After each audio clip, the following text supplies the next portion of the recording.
The applause was deafening in the grand ballroom of the Plaza Hotel in New York City. Beneath the dazzling crystal chandeliers, everything shimmered like a dream. I stood next to my husband, Sterling Vance, co-founder of the software company Nexus Solutions, accepting the flood of congratulations with a smile. But before I continue, if you haven't subscribed to our channel yet, please hit the subscribe button and leave a comment letting us know which city you're watching from in the US. This helps us see how far our story can spread. Today marked the 5th anniversary of the company's founding, and the day we officially announced that Nexus Solutions had finally reached a valuation of $1 billion. It was the fruit of the blood, sweat, tears, and youth that our marriage had invested to achieve this milestone. I wore a jade green silk dress, my hair swept up in an elegant chignon, and subtle yet striking makeup. A fullness, difficult to express in words, swelled in my chest. I recalled the day I decided to abandon a promising career in Boston and return home. All my friends told me I was crazy, but I just smiled. Here was Sterling, whom I had loved since our college days, and with whom I believed I would spend the rest of my life. Together, we wrote the first line of code, stayed up all night to finish projects, and shared the little money we had, supporting each other. Nexus Solutions was our spiritual child, the testament to our love and sacrifice. Sterling, in his impeccable custom-tailored suit, looked incredible. He ascended the stage. His voice, warm and self-assured, resonated throughout the ballroom. He spoke of our journey, the countless difficulties and challenges. He thanked the partners and employees who had accompanied us. I watched him from below in silence, feeling immense pride. If he was the technical brain, I was the one who managed external relations and devised the development strategy. We were like two perfectly complementary puzzle pieces, building the solid castle that was Nexus Solutions. At that moment, Sterling's voice cracked, tinged with a strange emotion.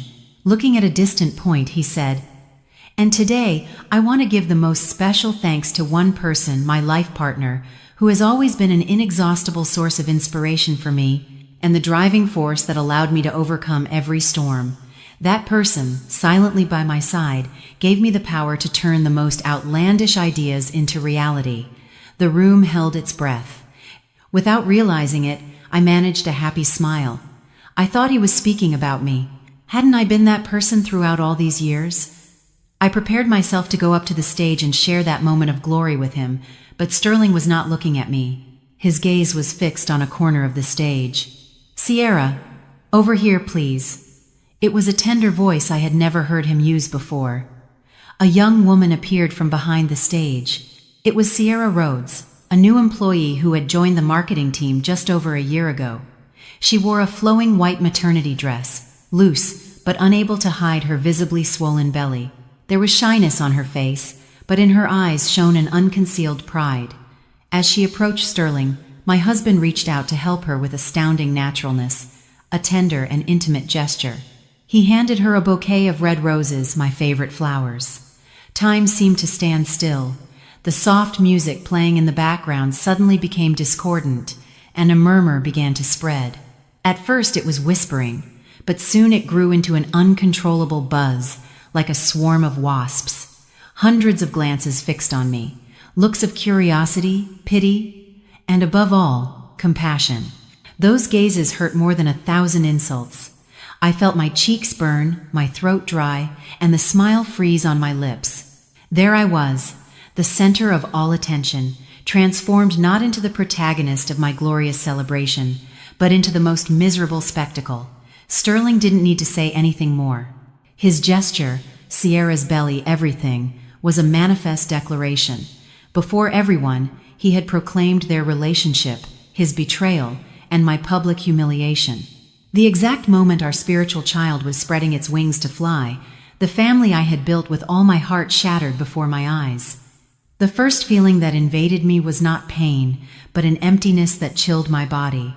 All the sounds around me faded, and I only clearly saw the image of Sterling and Sierra together under the stage lights. They made a beautiful couple, the successful entrepreneur and the beautiful young woman carrying his child.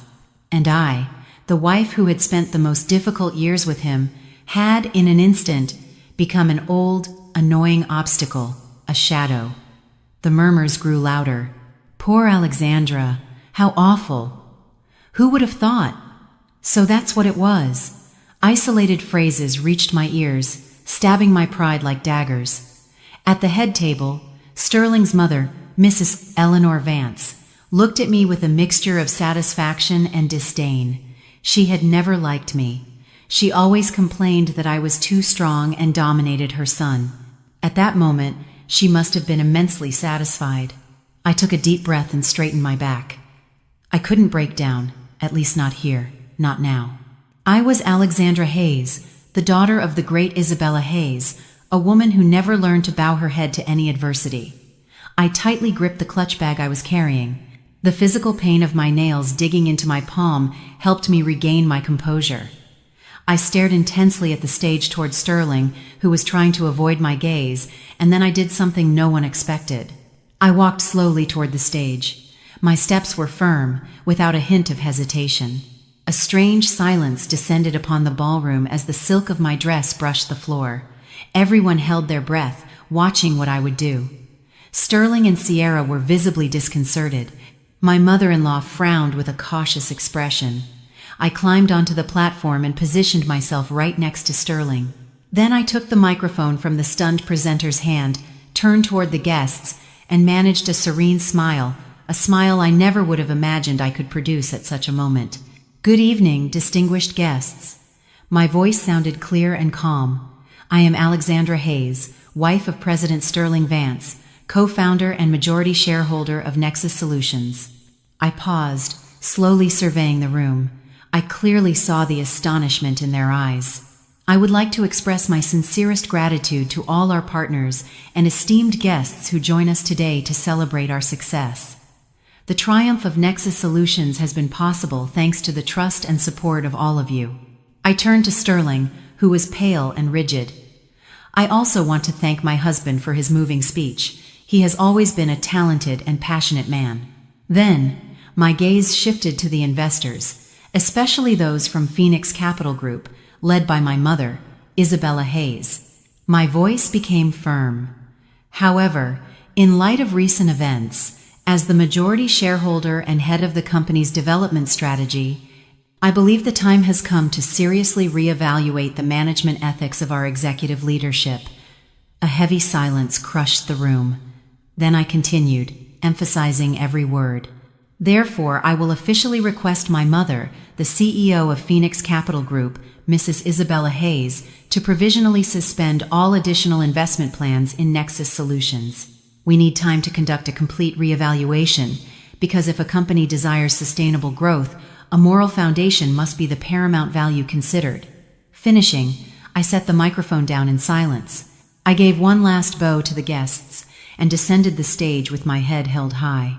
I felt Sterling's stunned gaze, my mother-in-law's face blue with fury, and Sierra's lost expression, who didn't understand anything. Their glorious celebration had been shattered. I didn't scream or make a scene. I simply used my position to return the humiliation they had inflicted. That was the way a woman who doesn't allow anyone to trample on her dignity fights back. I left the hotel without looking back. I didn't want to see the chaos I was leaving behind. I only wanted to escape that suffocating space, the curious glances, and the whispers. I drove myself. My hands, gripping the steering wheel, were white with tension. The tears I had held back all night finally welled up, tracing paths down my cheeks. But they were not tears of weakness. They were tears of injustice and pain. I did not go to the house I had shared with Sterling. That place had become a strange space. I drove directly to my mother's home, the only place in the world where, no matter how broken or defeated I would always be welcome. My mother's mansion stood in a quiet garden, away from the city noise. As soon as he saw my car, the butler rushed to open the door. My mother, CEO Isabella Hayes, seemed to be waiting for me. She was at the door. Despite her petite figure, she radiated imposing dignity. Without asking anything, she simply embraced me. "You are home now. That is what matters, my daughter," she said in a warm voice, gently patting my back. One single hug. A simple phrase from my mother, and all my defenses collapsed. I cried like a child, releasing all the pain and bitterness I had repressed. My mother let me cry for as long as I needed, gently stroking my hair. She knew I needed that moment. When I finally calmed down, she led me to the living room and served me a cup of hot chamomile tea. "You handled it well," my mother said, with a look that blended affection and pride. "They told me everything. The way you conducted yourself on stage was admirable. You didn't let them humiliate you, but Mom, it hurts so much. I don't understand why he did this to me. 10 years of relationship, 5 years building a company together. All that is worth less than a woman he's known for barely a year." My mother sighed and took my hand. "Daughter, when a man's heart changes, he becomes this cruel. It's not your fault. You did everything you could as a wife. You simply put your trust in the wrong place. But don't worry, Mom is here. Even if the sky falls, together we will get through this." My mother's resolve was like a balm that slowly calmed my agitated heart. We sat in silence, but I felt a deep connection between us. My mother was not just a mother, she was my friend, my mentor, and the most solid pillar of my life. Just then, the doorbell rang. It was Daniel, my loyal assistant. He had been with me since the company's early days, and was the person I trusted most. His face was etched with worry. "Miss Hayes, you weren't answering your phone, so I came here," he said urgently. "I apologize for the intrusion, but there is something important I need to inform you of immediately." "What is it?" I asked, invaded by a bad feeling. Daniel opened his briefcase and pulled out a stack of papers. "Ma'am, lately there have been many strange movements in the company's cash flow. Several large payments have been made to a company called Apex Management LLC. I investigated, and it turns out this company was founded only a few months ago, and its director is none other than Mr. Vance's mother's cousin." My mother and I looked at each other in horror. Daniel continued in a worried voice. "It seems they are creating phantom contracts to divert funds from Nexus Solutions. The amounts are not small, ma'am. And I also discovered that Mr. Vance met several times with his personal lawyer last month." Every word from Daniel was like a hammer blow to my head. This betrayal was much crueler than I had imagined. Sterling was not only being unfaithful, he and his mother were conspiring to seize the entire company and leave me empty, handed on the street. That night's celebration was not just a spectacle to present his mistress. It was the starting signal for a meticulously planned scheme. When Daniel finished speaking, a profound silence settled in the room, broken only by the rhythmic ticking of the wall clock. My mother seemed shocked for a moment, but soon regained the composure of an experienced businesswoman. She took the papers from Daniel's hand, put on her reading glasses, and began to examine them page by page. "Sterling and that woman," my mother said in an icy voice, grinding her teeth. "They have crossed a line they shouldn't have." I sat there, feeling as if I were falling into a bottomless abyss. Before the wound of emotional betrayal could even begin to heal, it was overlaid by the pain of having been cheated out of the business to which I had dedicated all my passion. I thought Sterling had simply changed his heart, that he was temporarily blinded by novelty. But no, this was a calculated conspiracy. They wanted to take everything from me, not just my husband and my home, but also my effort, my intelligence, and my honor. Daniel continued reporting on what he had secretly investigated. The company Apex Management LLC was a shell company with no real commercial activity. The consulting contracts Nexus Solutions had signed with it were all rigged, and the clauses were deliberately ambiguous. In the last 3 months, the transferred amount already amounted to tens of millions of dollars. "And that's not all, ma'am." Daniel hesitated before taking another paper from his briefcase. "This is a draft of the divorce agreement I accidentally saw on Mr. Blank, and that communist /////. Vance's lawyer's office computer when I went to pick up some documents. I took a picture of it. With trembling hands, I took the paper. It was a unilateral divorce agreement. In it, Sterling blamed me for everything. It claimed I had focused only on business, neglecting the home and failing to fulfill my duties as a wife. But the cruelest part was related to the division of assets. All shares of Nexus Solutions would belong to him, arguing that he was the principal founder and contributor of the key technology, and I would have to assume all the company's debts, including the phantom debts they had created through their consulting firm. If I signed that document, I would not only be ruined but end up with massive debt. I let out a dry, bitter laugh.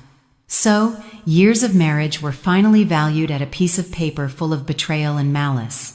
In the eyes of Sterling and his mother, I had been nothing more than a tool, a stepping stone to reach the pinnacle of glory. And once the goal was achieved, they were ready to discard me without the slightest hesitation. They are even trying to erase any trace of your contribution to the company's technological base, Daniel added, his voice indignant. They have hired another team to rewrite some important modules so they can prove that the idea belonged solely to Mr. Vance from the beginning. Hearing that, I could no longer cry. The pain transformed into a silent flame of anger burning in my chest. That technological base was the work of my life. The idea of a flexible and intelligent business management system was mine. It was born from my experience working in Boston. Sterling was only the one who technically implemented it, and now he intended to steal all the credit. My mother struck the stack of documents on the table. "Enough," she said firmly. "We cannot stand idly by while they do this to us. Alexandra, you have to get up and fight, not to cling to a worthless man, but to defend your honor and what belongs to you. I will be by your side." My mother's determined gaze instilled immense strength in me. Yes, I could not collapse. I had to fight for myself, for the years of youth I had sacrificed, and to make those traitors pay for their actions. This battle would not be easy, but I knew I wasn't alone. I had my mother, Daniel, and the truth was on my side. The next morning, we didn't waste a minute. My mother called an old family friend, the lawyer Eleanor Jensen. She was not one of those media-friendly lawyers who appear in the press, but in the legal world, she was respected for her integrity and vast experience in complex economic litigation. Her office, far from the ostentation of large firms, was on a quiet, discreet street on the Upper East Side. Eleanor Jensen was a woman in her 60s with gray hair pulled back in an impeccable bun and an intelligent gaze behind her glasses.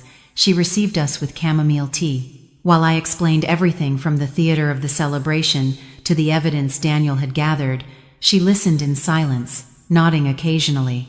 When I finished, she finally spoke in a soft but powerful voice.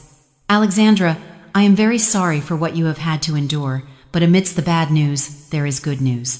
Their haste and audacity at the party were a fatal mistake. Thanks to that, we have gained time to prepare." She took the photo of the divorce agreement Daniel had obtained and read every clause carefully. "A greedy and foolish agreement," she declared. "They underestimated you and your mother. They thought that with the psychological pressure of the mistress and the pregnancy, you would collapse and sign anything. But they were wrong. Eleanor, I trust this case entirely to you. I cannot allow them to do this to my daughter," my mother said. The lawyer nodded. "Don't worry, Isabella. This is not a simple divorce case. It is an asset dispute with indications of fraud and embezzlement. We will not be dragged into the emotional battle of adultery. We will only use that matter as evidence of the irreparable breakdown of the marriage and Sterling's dishonesty. Our focus will be elsewhere." She looked at me intently with her sharp eyes. "Alexandra, from now on, we must outline a clear legal strategy. First, we will focus on demonstrating that your contribution to the founding and development of Nexus Solutions was not just financial, but, more importantly, intellectual property, the core idea and technology." She continued explaining. "We must gather all the evidence, no matter how small it may seem.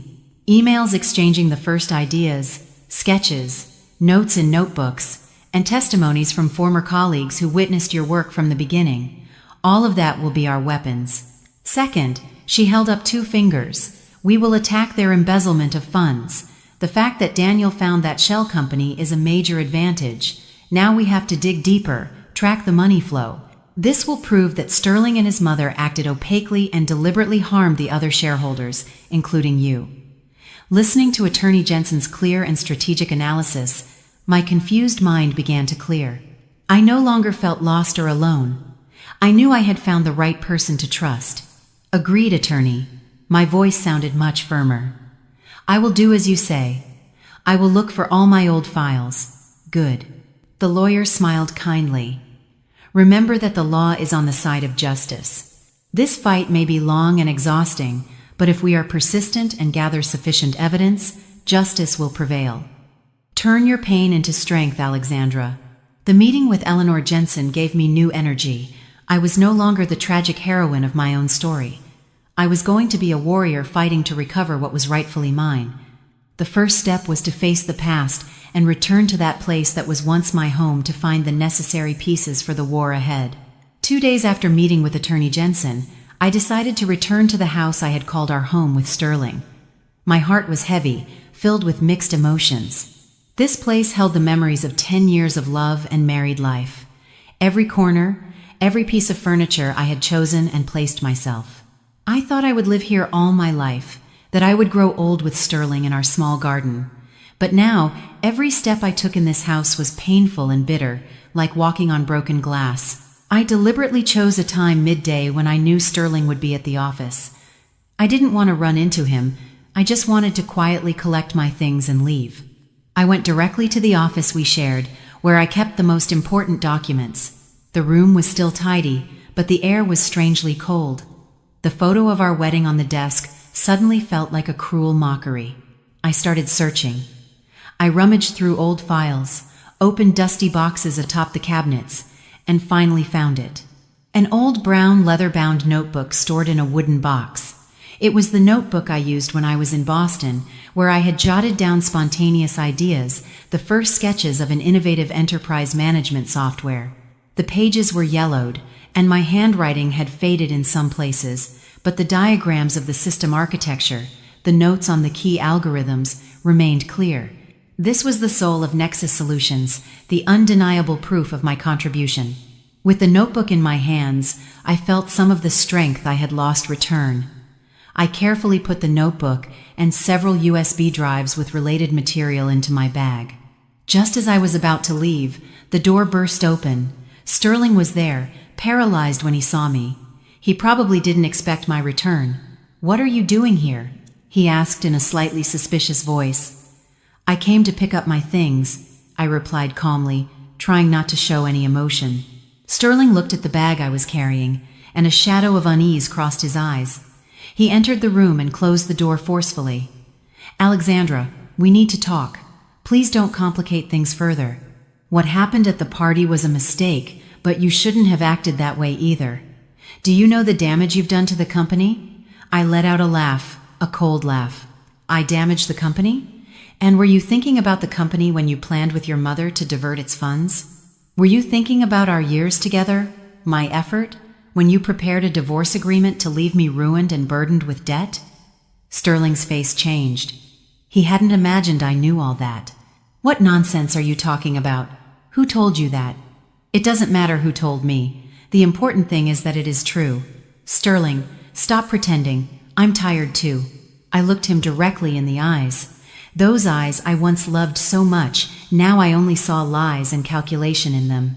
I loved you and trusted you unconditionally. I left everything to come back here and build a business with you. And how have you repaid me? With betrayal and a cruel conspiracy. Sterling, disconcerted, stepped closer and tried to take my hand. "Alexandra, listen to me. It's not what you think. Sierra was a mistake. I still love you. We can start over. Withdraw the request you made to the investment group. Let's not throw away all our effort." I slapped his hand away and took a step back. His words now only disgusted me. "Start over? Sterling, do you take me for a fool? Is your love that cheap? And what about the child that woman is carrying? What are you going to do with him? Or is everything just a mistake you can easily discard when things go against you?" "I haven't come here today to listen to your excuses or to beg you," I said firmly. "I've come to take back what is mine, and to let you know that I will never sign any unjust divorce agreement. I will fight until the end to defend my honor and my work at Nexus Solutions. Since you and your mother started this, be prepared to face the consequences." After saying this, I didn't give him a chance to respond.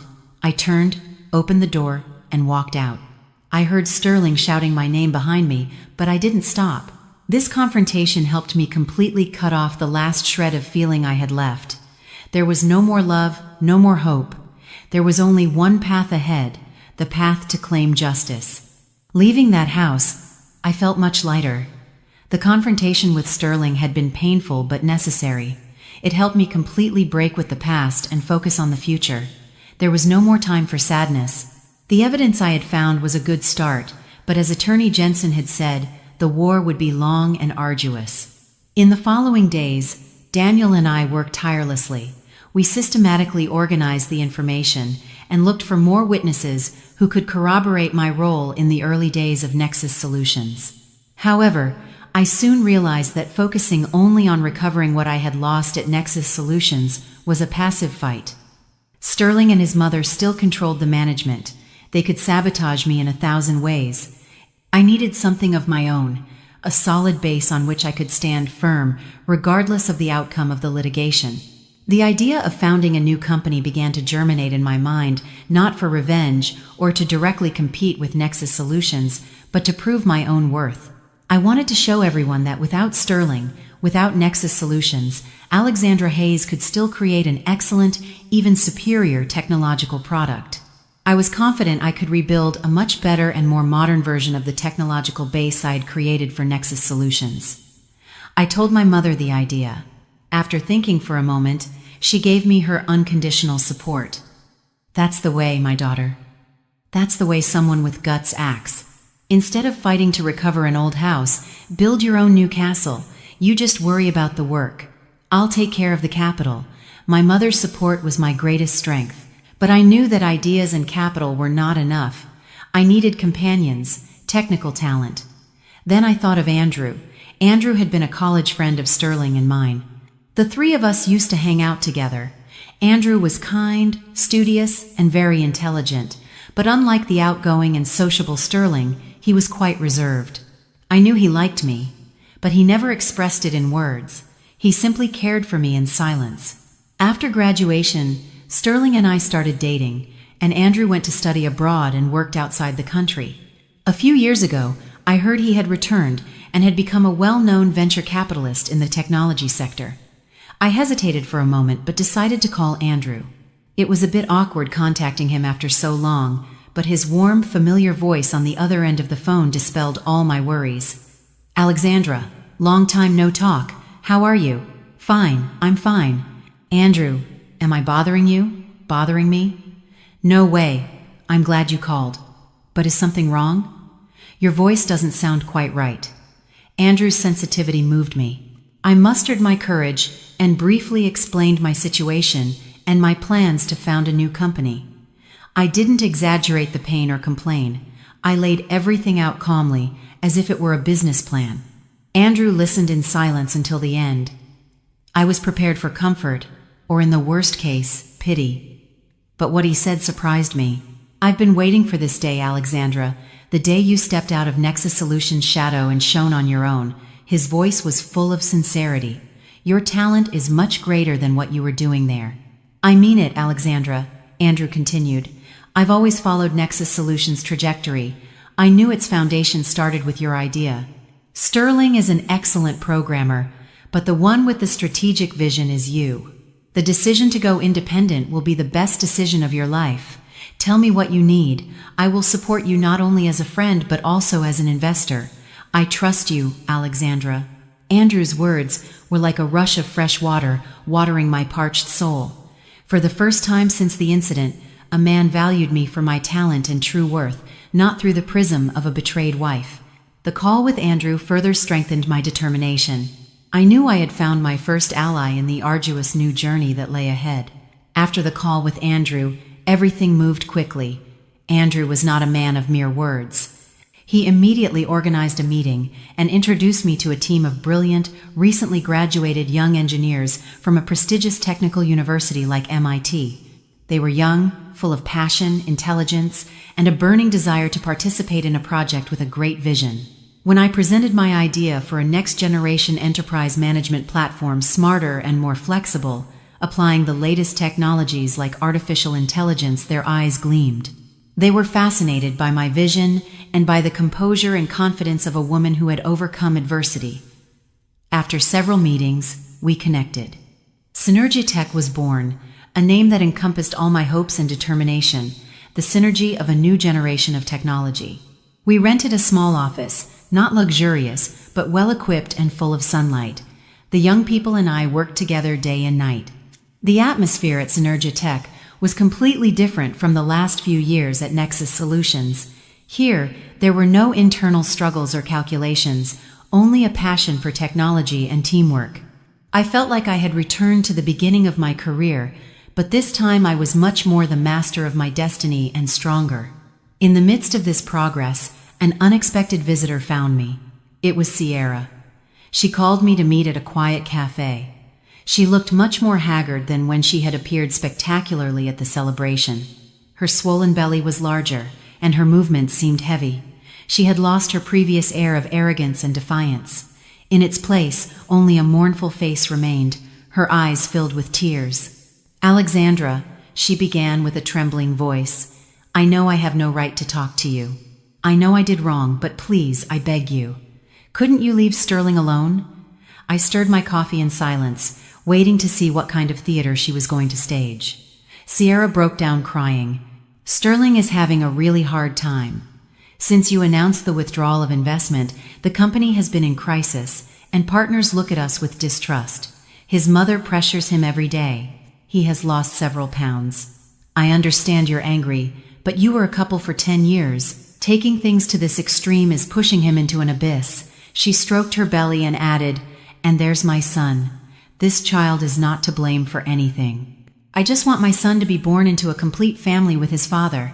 Please, I beg you, withdraw the lawsuit and don't make this any bigger. We will give you whatever compensation you ask for." "I'll tell Sterling, please, just let it go." Hearing that, an ironic smile escaped me. Who did she take me for? A woman whose silence can be bought with money? She and Sterling had humiliated me publicly and conspired to take everything from me. And now she came to lecture me about justice and an innocent child. I put down the coffee cup and looked directly into her eyes. "Are you finished?" My voice was so calm that even I was surprised. Sierra seemed disconcerted by my reaction. "First," I said, emphasizing every word, "the issue between Sterling and me is no longer an emotional matter of a love triangle. It is a matter of a legal business. He and his mother attempted fraud and embezzlement. That is a crime, and crimes must be punished. They have nothing to do with you or your son. Second, don't use your child as a shield. If you had truly thought about him, you wouldn't have interfered with another person's family in the first place, and you wouldn't have been complicit in their wrongdoing. The child is not to blame, but adults must take responsibility for their actions." And finally, I stood up from the chair. "Go tell Sterling that I don't need his money. What I need is justice, and I will not give up. If you truly want your son to have a father, advise him to face the truth and accept his responsibility before the law. It will be the best thing for the child." Without waiting for her response, I turned and left. I knew that behind me, her mournful face would have tightened with anger, but I didn't care. On the path I was now walking, there was no room for weakness or useless compassion. The real war had only just begun. A few weeks after the encounter with Sierra, just as Attorney Jensen predicted, Sterling counterattacked, but he didn't resort to dialogue or negotiation, but to a much baser and pettier method. One morning, I received a court summons. Sterling, in his capacity as president of Nexus Solutions, had sued me, charging violation of trade secrets and intellectual property theft. The multi-page lawsuit claimed with a blunt tone that after leaving the company, I had used key technological secrets of Nexus Solutions to found Synergia Tech, thereby causing serious harm to the company. They demanded the immediate cessation of Synergia Tech's operations and astronomical damages. It was a clear reversal of the burden of proof, an attempt to stain my honor and crush my new company before it could take off.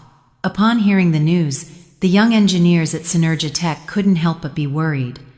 They feared for the future of the company and of being involved in a long and costly lawsuit. I understood their concern, but instead of showing hesitation, I called a meeting with all the staff. "Don't worry," I told everyone in a firm voice. "This is nothing more than a dirty tactic on their part. The technological foundation we are creating at Synergia Tech is completely new, based on much more advanced ideas and architecture than those of Nexus Solutions. Truth and justice are on our side. What we must do now is focus on our work and develop the best product possible. I will take care of all legal matters." My composure reassured them. Immediately afterward, I went with the lawsuit to Attorney Jensen's office. Contrary to my concern, she took a quick look at the papers and smiled. "He has dug his own grave," she said. "This is the opportunity we were waiting for. In a situation where we should have sued them, they themselves have created the legal scenario for us to present all our evidence. That Sterling, spoiled by his mother, is a complete fool." Under Attorney Jensen's direction, we quickly prepared the response to the lawsuit. We not only refuted Sterling's baseless accusations, but presented clear evidence demonstrating my authorship.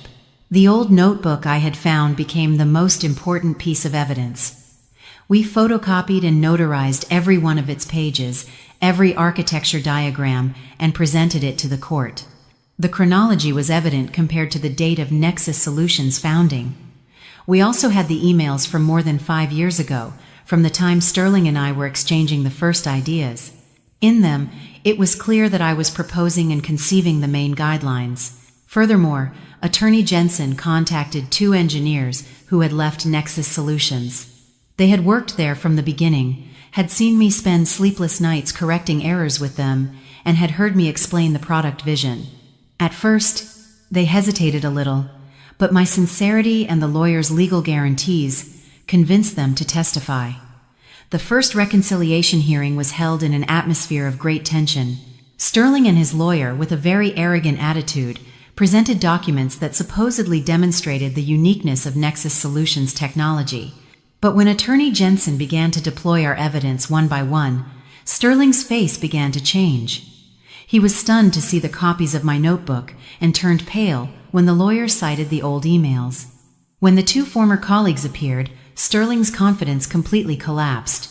He was unable to adequately answer the judge's questions and stammered. Sterling's lawsuit, far from sinking me, became a fatal blow to his reputation and the credibility of Nexus Solutions. In the technology sector, rumors began to circulate about his petty lawsuit and his cruel treatment of a co-founder. In the unlisted stock market, Nexus Solutions shares began to fall. In this silent war, I had won the first round overwhelmingly. The defeat in the defamation litigation further enraged Sterling and his mother. They realized they couldn't beat me through legal channels, so they began to resort to darker, dirtier methods. Their target now was the key links in our evidence collection, especially the witnesses who were well aware of Nexus Solutions' irregularities. Daniel, with his diligence and contacts, located a key figure, Mr. Davis, Nexus Solutions' former head of accounting. Mr. Davis had worked at the company for 3 years and had left suddenly about 6 months ago, right after the suspicious transactions with Apex Management LLC began. Daniel was convinced that he had left to avoid involvement in shady affairs and possessed important evidence. Convincing Mr. Davis was not easy.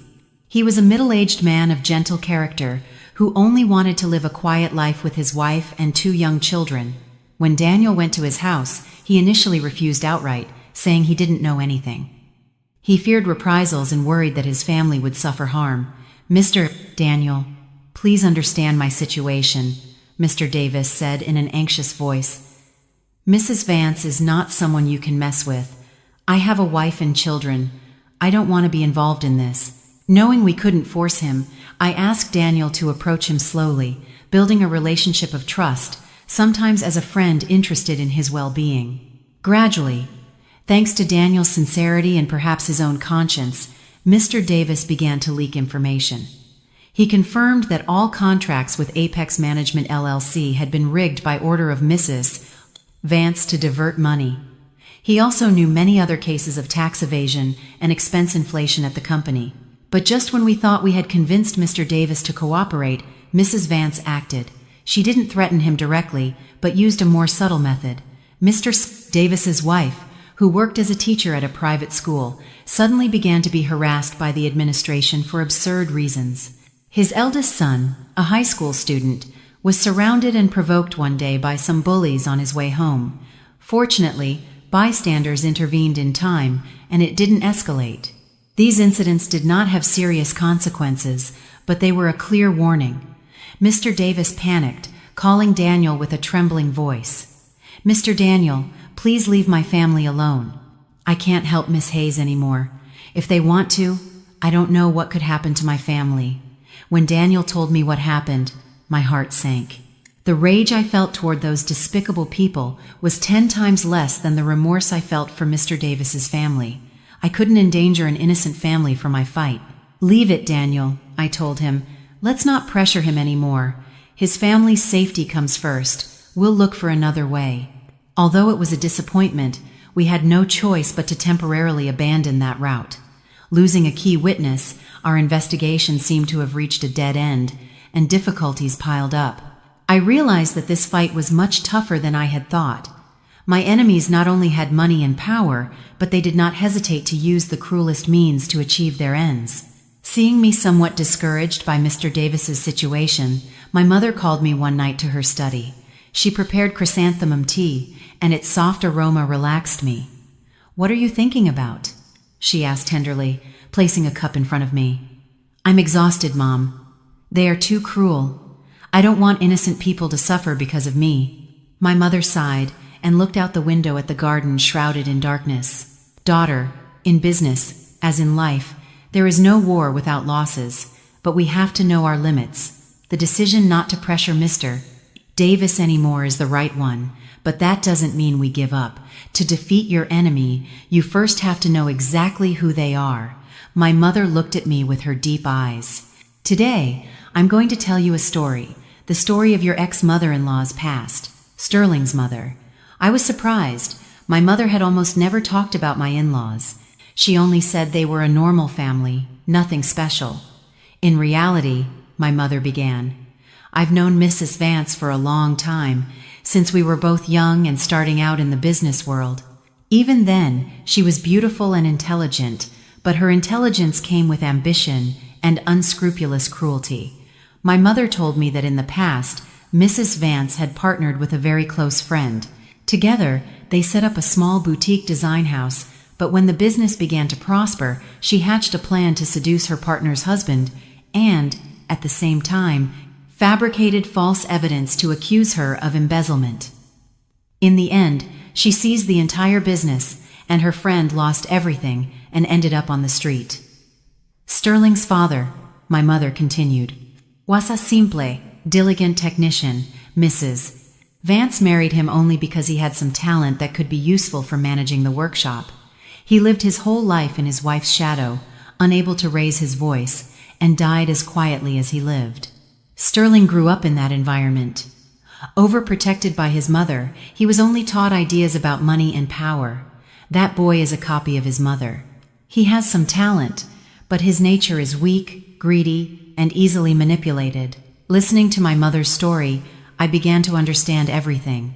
I understood why my mother-in-law could act in such a cruel and calculated way. Greed and betrayal ran through her veins. And the man I once loved, Sterling, was nothing more than a product molded by his mother. "And Sierra?" I asked. My mother took a sip of tea. "That girl, in my opinion, is nothing more than a pawn in Mrs. Vance's hands. She knew Sterling liked women and deliberately approached her. Young, obedient, and also capable of giving him a grandson to continue the lineage. What more perfect tool could there be? She used her to tie down Sterling and used the pregnancy as a weapon to humiliate you. And when she achieves her goal, who knows what that girl's fate will be?" My mother's analysis made me react. I had focused too much on Sterling and Sierra, forgetting that the true mastermind behind everything was my mother-in-law. She was the brain of the entire conspiracy. Realizing this, I knew I had to change my strategy. My target was not just Sterling, but that cunning woman. This fight, in reality, was a confrontation between her and me. A few days after deciding to leave Mr. Davis alone, something unexpected happened. One afternoon, a messenger delivered a small package to my mother's house. There was no sender, only an address. Inside the box was not a gift, but a blank black USB drive. My mother and I looked at each other suspiciously. I carefully connected the USB drive to my laptop. Several audio files named by date appeared on the screen. I hesitated for a moment and then clicked on the most recent file. A familiar voice played. It was Sterling's mother's voice. "You do as I say. Sign the contract, transfer the money, and I'll take care of everything. That Alexandra doesn't know anything, and Sterling doesn't dare disobey me." Next, a man's voice, who seemed to be a lawyer, was heard. "Ma'am, isn't this too risky? If we are discovered, we could face charges of fraud, embezzlement, and tax evasion. Every risk has its reward." Mrs. Vance's voice sounded confident. "As soon as we get rid of Alexandra, all of Nexus Solutions will be ours. Do you think this money will be a problem then?" "Don't worry, we won't be ungrateful to you." My mother and I listened, holding our breath. The 5 audio files contained conversations between Mrs. Vance and her lawyer, with the representative of Apex Management LLC, and with Sterling. The content revealed their entire conspiracy, from the creation of the shell company and the diversion of funds through false contracts to the plan to seize the company and burden me with the debts. This was the most conclusive, most valuable evidence, worth more than the testimony of dozens of people. "It's Mr. Davis," I said softly. "It has to be him. He can't show his face." But his conscience wouldn't let him stay silent. My mother nodded with gratitude in her eyes. "He's a good man. We are indebted to him." We immediately copied the files in several places and sent a copy to Attorney Jensen. She said that with this evidence, our victory was almost assured, but the joy was short-lived. That same night, while my mother and I were working late at the Synergia Tech office, her house alarm suddenly went off, connecting directly to her mobile phone. My mother quickly activated the security cameras. In the blurry images of the night, 2 black shadows could be seen entering the house through a back patio window. They were ransacking my mother's study, where we had opened the USB drive that afternoon. We called the police immediately. When we arrived at the house with the police, the 2 intruders had already disappeared. The study was messy, with documents scattered everywhere, but fortunately, they hadn't taken anything of value. It's clear that their target wasn't money. "They came for the USB drive," my mother said softly. "Mrs. Vance has realized about Mr. Davis. She is desperate to eliminate all the evidence. Thank goodness you were prudent.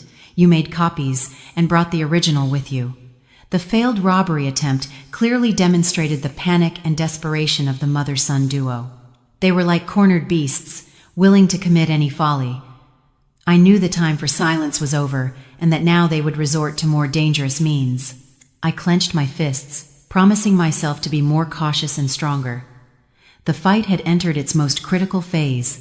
The attempted robbery failed, but it sounded the alarm. The mother-son duo would stop at nothing to destroy the evidence. This fact made me worry even more about Daniel. He had handled the direct investigation, managed a lot of information, and was in the most vulnerable position. I called Daniel and asked him to be very careful. "Don't worry, ma'am," Daniel said with a determined expression. "I know what I'm doing. I'm not afraid of them. What worries me most now is that although the recordings are valuable, their probative force to accuse them of tax evasion is insufficient. We need specific documents and accounting books." Daniel informed me that he was still in contact with some friends who still worked in the accounting department at Nexus Solutions. Ingeniously, he managed remote access to the company's internal server during the nights when system surveillance was lower. For several nights, Daniel barely slept, quietly copying and analyzing gigabytes of data, and his perseverance paid off. He discovered a second accounting system, cleverly hidden in a hidden partition of the server. This system recorded all of Nexus Solutions' real income and expenses, completely different from the sweetened figures they presented to the IRS. It revealed systematic tax evasion of tens of millions of dollars over the last 2 years. It was the definitive proof, the coup de grace that could bring the mother and son duo to justice. But just as Daniel found the most crucial evidence, the enemy also smelled it. One night, as Daniel was returning home from work, 2 motorcycles without license plates blocked his path, forcing him to stop. 4 menacing-looking men got off and, without a word, pulled him out of the car and gave him a brutal beating. They didn't steal anything, they just destroyed his laptop and left him a threat. "This is just a warning. If you keep sticking your nose where it doesn't belong, your family won't be safe." Daniel was taken to the hospital by a passerby with several cracked ribs and a body full of bruises. When my mother and I rushed to see him and witnessed his sorry state, I felt as if my heart was being stabbed. Daniel's wife cried inconsolably by his side. "Miss Hayes, please, we can't do this anymore. Those people are very bad. We are just employees. How are we going to beat them? I just want my husband to be well." I took his hand, but I had a lump in my throat and couldn't say anything. I felt terribly guilty. Daniel's loyalty had cost him and his family too high a price. "I'm sorry," was all I could utter. Daniel, despite the intense pain, tried to sit up. "Don't say that, ma'am. I did it of my own free will. I don't regret it." He turned to his wife and said in a hoarse voice, "Honey, I'm sorry I worried you and the kids, but I can't stand by and watch evil succeed out of fear. I do it not only for Miss Hayes, but for justice." Then he looked at me with his eyes still burning. "Ma'am, they didn't get anything. I saved the most important data elsewhere. Don't give up. We are about to win." The next day, I arranged for Daniel to temporarily take refuge with his wife and children in his in-laws' town. Seeing his small family scattered further fueled my anger against the mother-son duo. Daniel's sacrifice could not be in vain. I promised myself that I would make those wicked people pay a high price for what they had done. Daniel's loyalty was priceless, and I would never betray that trust. About a month after Daniel's incident, once he recovered and the most important evidence was in Attorney Jensen's hands, I decided that the time had come to launch a public attack. I needed to create enough pressure from public opinion and the business world so that the mother-son duo could not do anything else. The opportunity came when I was invited to participate in a major economic forum that brought together hundreds of top-tier entrepreneurs and investors in the country. I was sure Sterling would also attend. After the initial uproar, Nexus Solutions had been trying to clean up its image, sponsoring several events and boosting its advertising. At this forum, Sterling was invited as one of the main speakers to talk about innovation in the digital age. It was the perfect opportunity to tear off his mask of hypocrisy. I appeared at the forum with a completely new image. I was no longer the woman wounded by betrayal, but the confident businesswoman of Synergia Tech. I wore an elegant white suit and a modern short haircut. My presence immediately attracted everyone's attention. They whispered curiously about the awkward relationship between Sterling and me. Sterling was surprised to see me for a moment, but quickly regained a false confidence. He even approached me, extending his hand as if for a social greeting. "Long time no see, Alexandra. I didn't know you were interested in these forums." "The business world is a small place, President Vance," I replied with an equally social smile, but without accepting his hand. "I wish you a successful presentation." Sterling's presentation went smoothly. He spoke eloquently about Nexus Solutions' achievements and ambitious future plans, trying to paint an idyllic picture of the company. He received considerable applause. But the real show had not yet begun. During the question and answer session, after several routine questions from journalists, I calmly raised my hand to ask for the floor. All eyes in the room instantly turned toward me. The moderator hesitated for a moment, but then gave me the floor. I walked to the center of the aisle, took the microphone, and stared intently at the stage where Sterling stood with a forced smile. "Good morning, President Vance," I began with a clear and crisp voice. "I am Alexandra Hayes, CEO of Synergia Tech. First of all, congratulations on your impressive presentation. My question is about transparency in business management, a topic I am sure interests all investors present here." I paused so that everyone's attention reached its peak.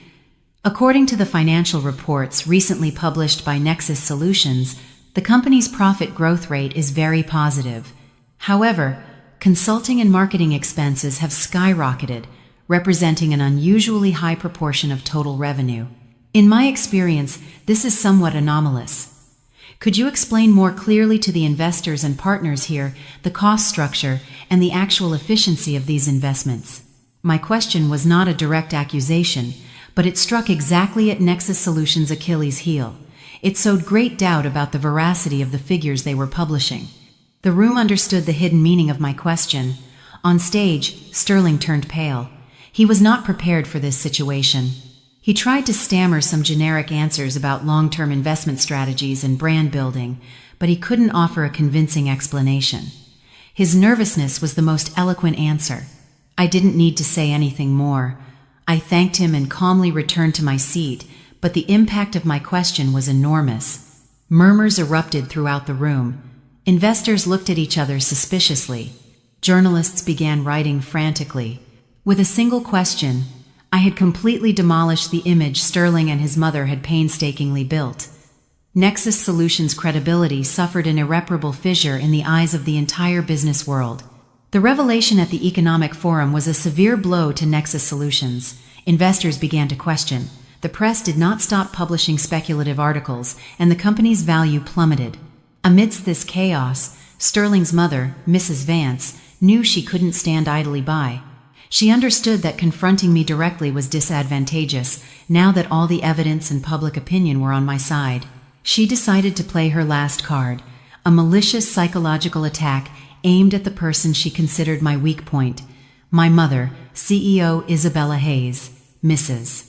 Vance personally called my mother and, with a surprisingly amiable voice, proposed a private meeting in an exclusive cafe to talk like adults.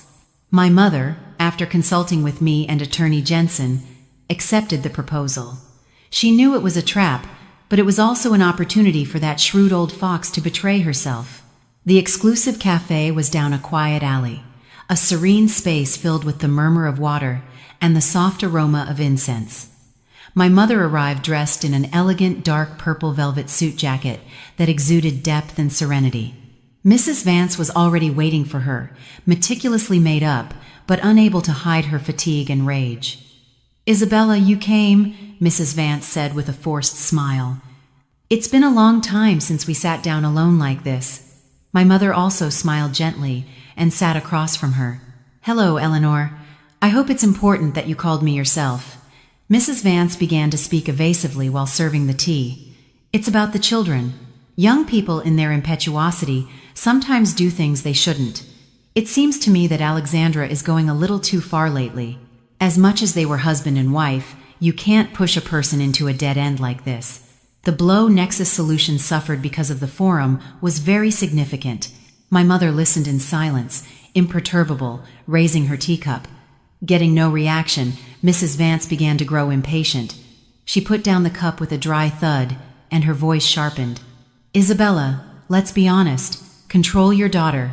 We will compensate her amply for any money she wants. If we keep escalating this, it won't be good for anyone. When the net breaks, the fish dies." "Do you understand what I mean?" "No, I don't understand," my mother replied, still in a calm voice. "My daughter is just trying to recover what is fair." "What is wrong with that?" Mrs. Vance laughed with a gaze sharp as a knife. "Justice? Where is absolute justice in this world? You and I are businesswomen. You won't tell me you don't know that. Everyone has something to hide, things they prefer others not to know. Are you sure your Phoenix Capital Group is 100% clean?" She began to show her true colors. "I still remember the real estate project in the Florida Keys 10 years ago. You were very fast then, too. Thanks to a few pieces of privileged information, you acquired some golden land. If all that came out in the press now, what would your investors think?" It was a blatant threat. She was using past business dealings, the complex networks of contacts, to pressure my mother and make her back down. She thought my mother, like her, would sacrifice her daughter for her own interests. But Mrs. Vance miscalculated. Upon hearing the threat, my mother did not flinch. She simply slowly took her cell phone out of her purse, pressed the stop recording button, and placed it on the table. The screen was still lit, clearly showing that the recording had been in progress. "Thank you, Eleanor," my mother said in a serene but forceful voice. "Our entire conversation, especially that threat you just made, has been recorded. I believe this audio file, along with the other evidence, will help the authorities understand the case more comprehensively." Mrs. Vance's face went from red to white. She stammered, "You dare?" "What wouldn't I dare?" My mother interrupted her. "The businesses you mentioned were managed entirely legally.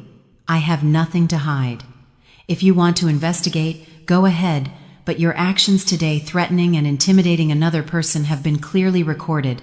I believe the one who should be worried now is you."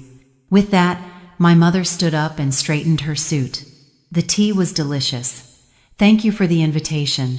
I must leave." My mother left elegantly, leaving a petrified and distraught Mrs. Vance in the cafe. She trembled from head to toe with an expression of complete disbelief. Her last psychological attack had not only failed, but had become living evidence that incriminated her. The old fox had fallen into her own trap. Mrs. Vance returned home in a state of extreme panic. The encounter with my mother had completely demolished her last bit of confidence and composure. She smashed a tea set against the floor, screaming hysterically throughout the house. Sterling, frightened by his mother's state, rushed to ask her, "Mom, what's wrong? It's over. Everything is over." Mrs. Vance cried out, her hair messy. "That woman recorded everything. She set a trap for me. We are finished, son." She told Sterling the whole story. Listening to her, Sterling also froze, his face devoid of blood. He was aware of their situation. Mr. Davis's audio files, the double accounting Daniel found, and now his mother's recording threatening CEO Hayes. All this evidence together was enough to send both of them to prison. "What do we do, Mom?" "What if I go see Alexandra and beg her forgiveness?" Sterling said in a trembling voice. His innate weakness was surfacing again. "Beg for forgiveness?" his mother snapped. "Do you think that will do any good now? Do you think Alexandra and her mother will let us go that easily? Fool, we only have one way out." "What?" "Run," Mrs. Vance said, grinding her teeth. "We have to leave here before the police come, sell all the shares, take out all the money, and leave the country. With money, you can live anywhere." In their desperation, a plan to divert assets was hastily drawn up. Mrs. Vance contacted several intermediaries through her old business contacts and agreed to quickly sell all her Nexus Solutions shares at a price much lower than the market price. The transaction had to be fast and in cash. At the same time, Sterling was entrusted with withdrawing money from the company and personal bank accounts and gradually transferring it to offshore accounts through unofficial channels. They moved in secret, terrified. Sterling spent the day locked in his room, his face haggard, talking on the phone in whispers. Sierra, her belly very swollen by now, noticed the change in Sterling and asked him what was happening, but she only received irritation and evasiveness. Her feminine intuition told her something bad was happening. She secretly looked at Sterling's phone and was horrified to see a reservation confirmation message for one-way flight tickets to Europe.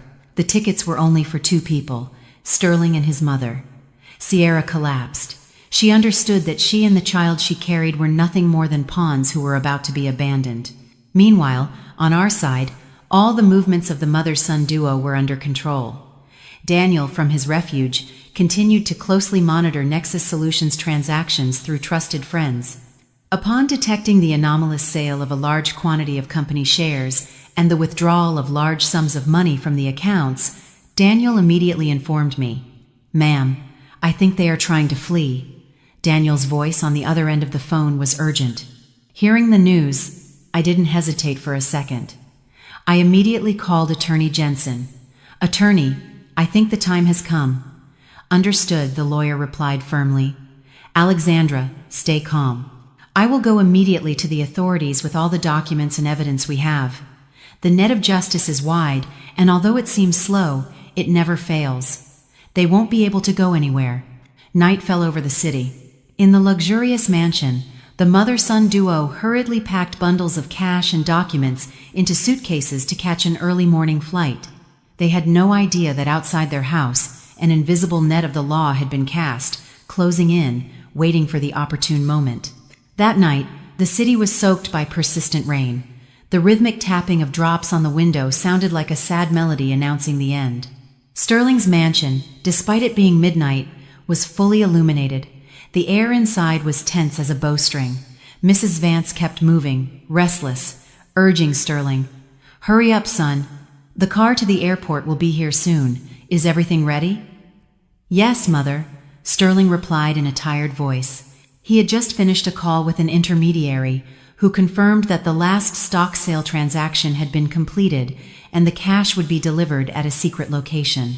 Everything seemed to be going according to their desperate plan. They didn't know that Attorney Jensen had spent the entire afternoon at the district attorney's office. She had presented the entire case clearly and logically, from the evidence of my intellectual property to the false contracts, the double accounting, the call recordings, and the audio of Mrs. Vance threatening my mother. The massive, irrefutable set of evidence surprised the investigators. Given the seriousness of the case and the risk of the suspects fleeing, an arrest warrant and an asset freeze order were urgently approved. Just as Sterling and his mother, dragging suitcases full of cash and documents, were leaving the door to get into the waiting car, 2 police cars silently pulled up, blocking the exit. Doors opened, and several uniformed officers got out. At the front, an inspector with a serious face. "We are from the FBI Economic Crimes Unit," the inspector said, showing the arrest warrant to the mother-son duo. "Sterling Vance and Eleanor Vance, you must accompany us to the precinct to clarify some matters related to the management of Nexus Solutions." Mrs. Vance froze. The suitcase she was holding fell to the ground, and bundles of cash spilled out, scattering onto the rain-soaked pavement. Her face turned white as paper, and her eyes widened in terror. Her perfect plan had crumbled at the gates of paradise.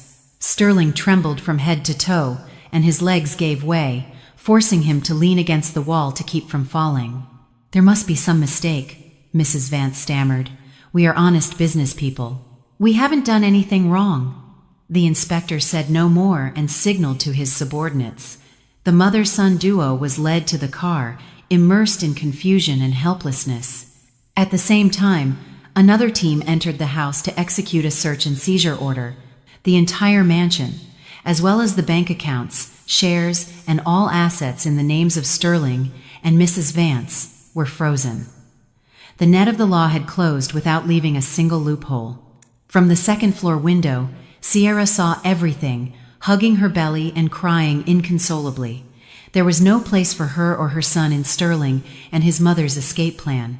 She had been discarded like a useless object. Now, seeing the man she once loved and the woman she feared being taken away by the police, Sierra only felt infinite emptiness and despair. When Attorney Jensen gave me the news, I was sitting in the living room with my mother. I felt neither joy nor triumph.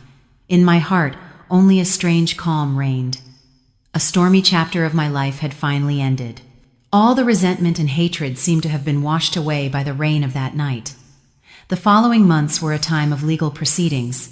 The Nexus Solutions case, due to its magnitude and complexity, caused a great stir in the business world. With the irrefutable evidence we provided, the prosecution quickly unraveled the entire conspiracy. The trial was public and attracted special media attention. I did not attend. I didn't want to see the faces that had caused me so much harm again. I learned everything through Attorney Jensen's calls and the news. In court, faced with the evident proofs, Sterling completely collapsed. He confessed to all his crimes, helping his mother divert funds, creating false debts, and planning the theft of my assets after the divorce. Crying, he blamed everything on his mother's instigation and pressure, pleading for clemency. The image of the confident and arrogant president had disappeared. Only a weak and miserable prisoner remained. In contrast, Mrs. Vance stood firm until the end. She denied the charges, claiming she was the victim of a conspiracy, that the recordings were manipulated, and the accounting books falsified. She continued to play the role of the innocent victim until the prosecution presented the recording of her call threatening my mother. Hearing her own voice, arrogant and menacing, resonating in the solemn courtroom, she finally broke down and silently bowed her head.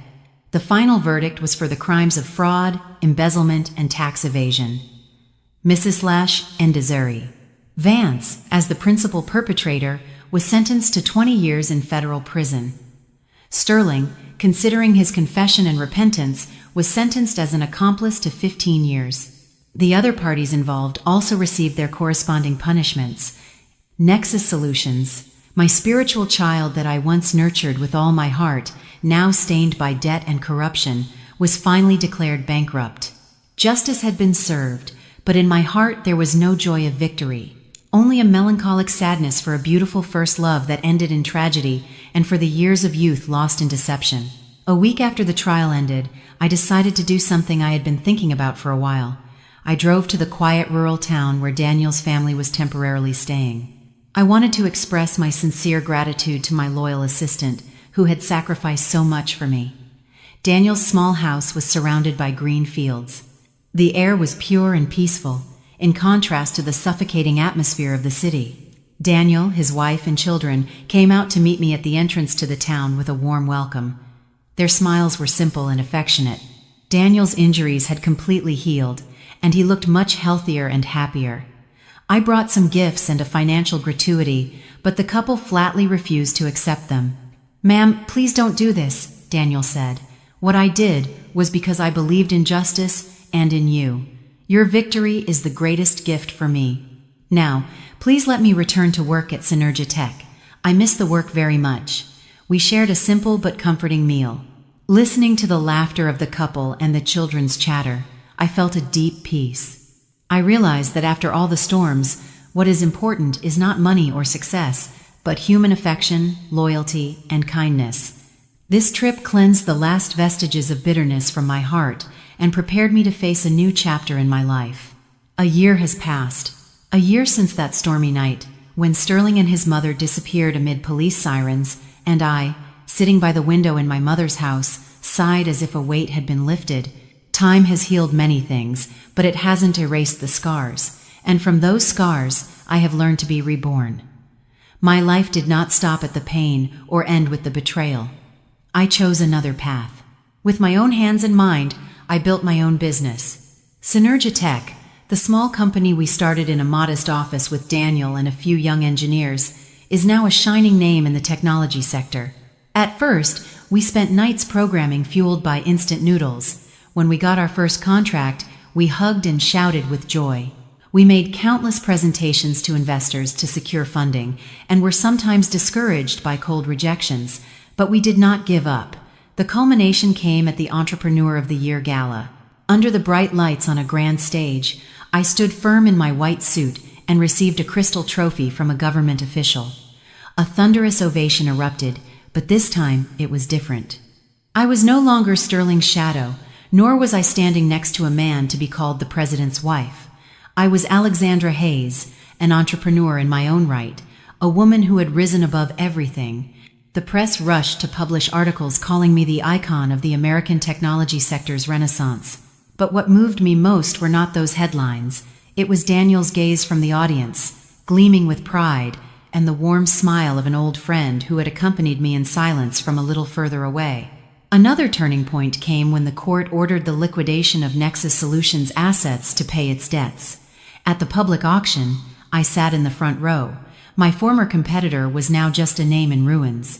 When the original patent for the management system that I had conceived came up for auction, I raised my paddle without hesitation. The room filled with murmurs. Finally, for a reasonable price, I bought it all back.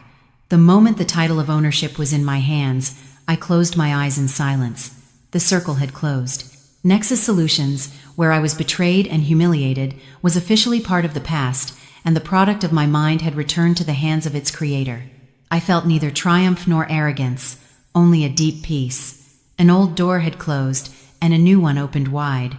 One summer afternoon, while visiting a friend in a hospital's maternity ward, I coincidentally ran into Sierra.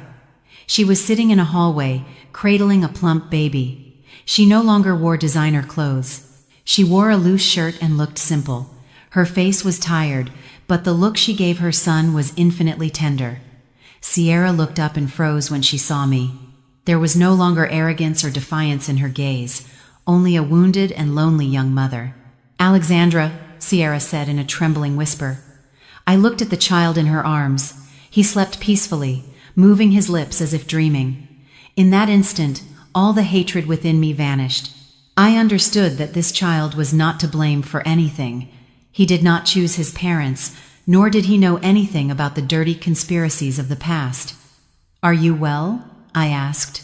Sierra lowered her head, and tears began to fall. "I'm sorry, Alexandra. It's too late for everything. I just want to raise this child well. Can you ever forgive me?" I sighed. Forgiveness was not for her, but for me. Continuing to cling to hatred would only hurt myself. "The past is the past, Sierra. Take good care of your son. He needs a mother who knows how to live correctly." Sierra hugged her son and burst into tears. I nodded slightly in farewell and continued on my way. I felt light as a feather. Another afternoon, Andrew and I were strolling along the New England coast.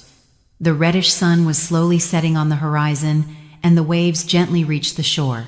I took off my shoes and felt the cool water on my bare feet.